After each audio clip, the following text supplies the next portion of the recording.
लोकसखा ज्ञानेश्वर आणि संत सूर्य तुकाराम ही डॉक्टर आनंद यादवांची 2 पुस्तकं।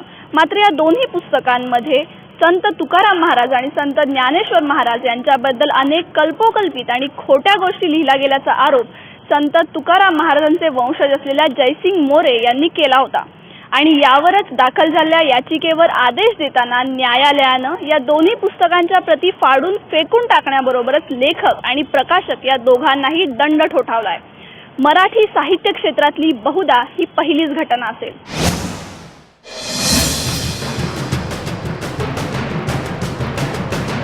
डॉक्टर आनंद यादव लिखित लोकसखा ज्ञानेश्वर आणि संत सूर्य तुकाराम या 2 पुस्तकांबद्दल 5 वर्षांपूर्वी तुकाराम मोरेंचे वंशज जयसिंग विश्वनाथ मोरे यांनी आक्षेप घेतले होते।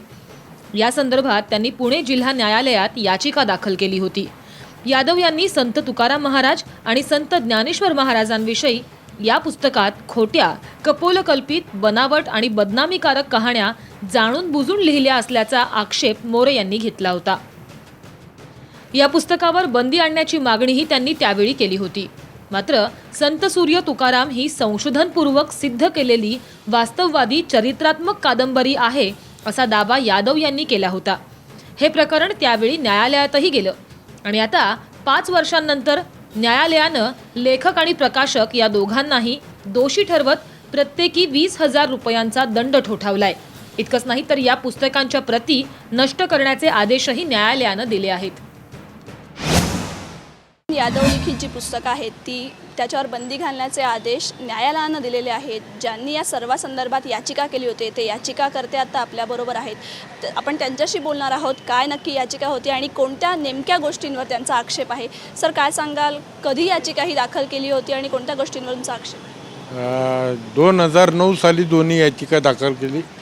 एक ज्ञानेश्वर महाराजांची याचिका 4थ्या महिन्यात केली आणि तुकाराम महाराजांच्या बाबतीतली याचिका 6व्या महिन्यात दाखल केली। सर, कोणत्या नेमक्या गोष्टींवर तुमचा आक्षेप आहे ज्याच्याबद्दल तुम्ही न्यायालयात गेला होता?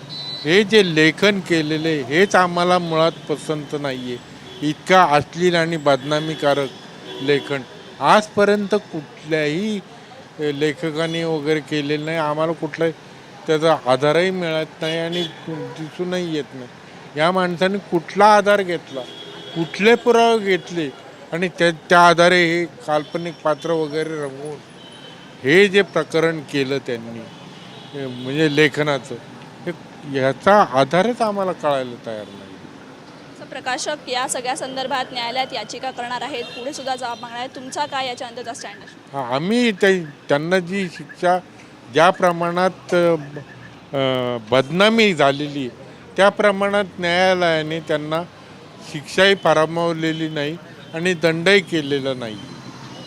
त्याच्यामुळं आम्हालाही वरच्या न्यायालयामध्ये त्याची दाद मागावी लागणार। वरच्या न्यायालयामध्ये सुद्धा या सगळ्या संदर्भात न्याय मागण्याचा जो निर्वाळा आहे तो या जयसिंग मोरे यांनी केलेला आहे। एकूणच संत साहित्यावर जी टीका या सगळ्या पुस्तकातून करण्यात आली त्याच्यावर बंदी घालण्याचं त्यांनी स्वागतही केलं आहे। हे सारं असताना प्रकाशकांनी न्यायालयाचा आदेश मान्य करत प्रती नष्ट करण्याचा निर्णय घेतलाय। मात्र पुस्तकांच्या इतक्या प्रती छापून आल्यानंतर आणि त्याच्या 4 आवृत्त्या निघाल्यानंतर आता या सगळ्याची आठवण का झाली असा सवाल प्रकाशक सुनील मेहता यांनी केलाय। या संदर्भात सत्र न्यायालयात अपील करणार असल्याचं त्यांनी सांगितलं।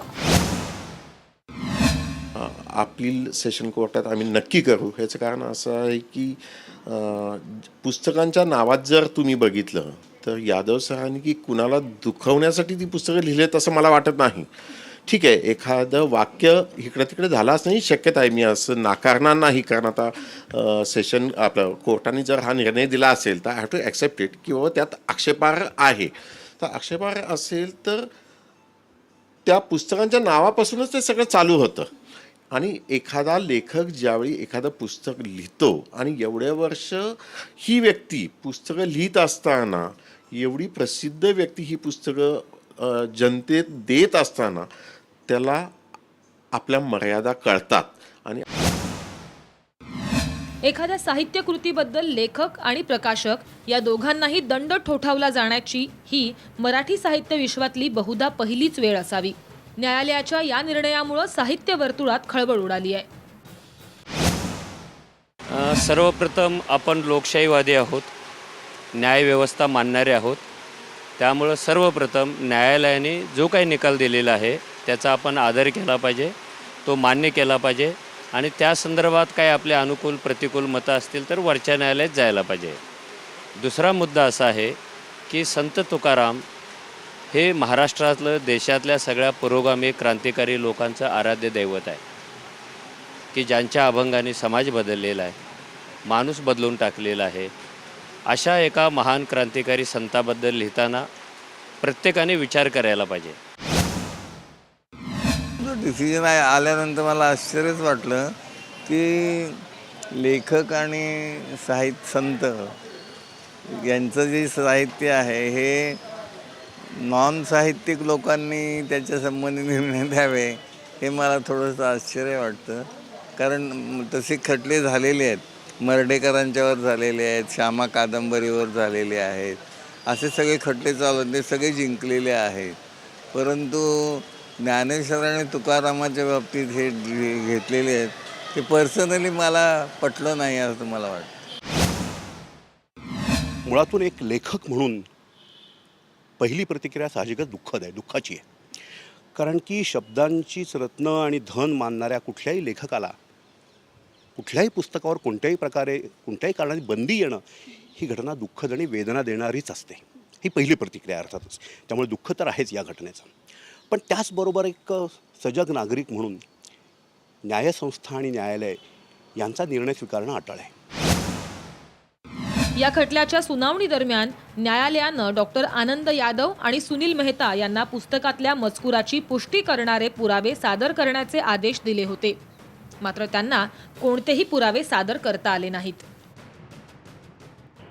साहित्य अकादमी पुरस्कार विजेते डॉक्टर आनंद यादव यांच्या या दोन्ही पुस्तकांमुळे यापूर्वीही महाराष्ट्रात वादळ उठलं होतं. महाबळेश्वर इथे होणारं साहित्य संमेलन आम्ही उधळून लावू अशी धमकी हिंदुत्ववादी संघटना आणि वारकरी संप्रदायानं दिल्यानंतर अखिल भारतीय मराठी साहित्य संमेलनाचं अध्यक्षपद यादव यांना सोडावं लागलं होतं. न्यायालयानं जरी आता या पुस्तकांच्या प्रती नष्ट करण्याचे आदेश दिले असले तरी मराठी साहित्य क्षेत्राला हा मोठा धक्काच मानावा लागेल. कॅमेरामन सुनील डांगेसह स्नेहा कांबळे, साम टीव्ही, पुणे.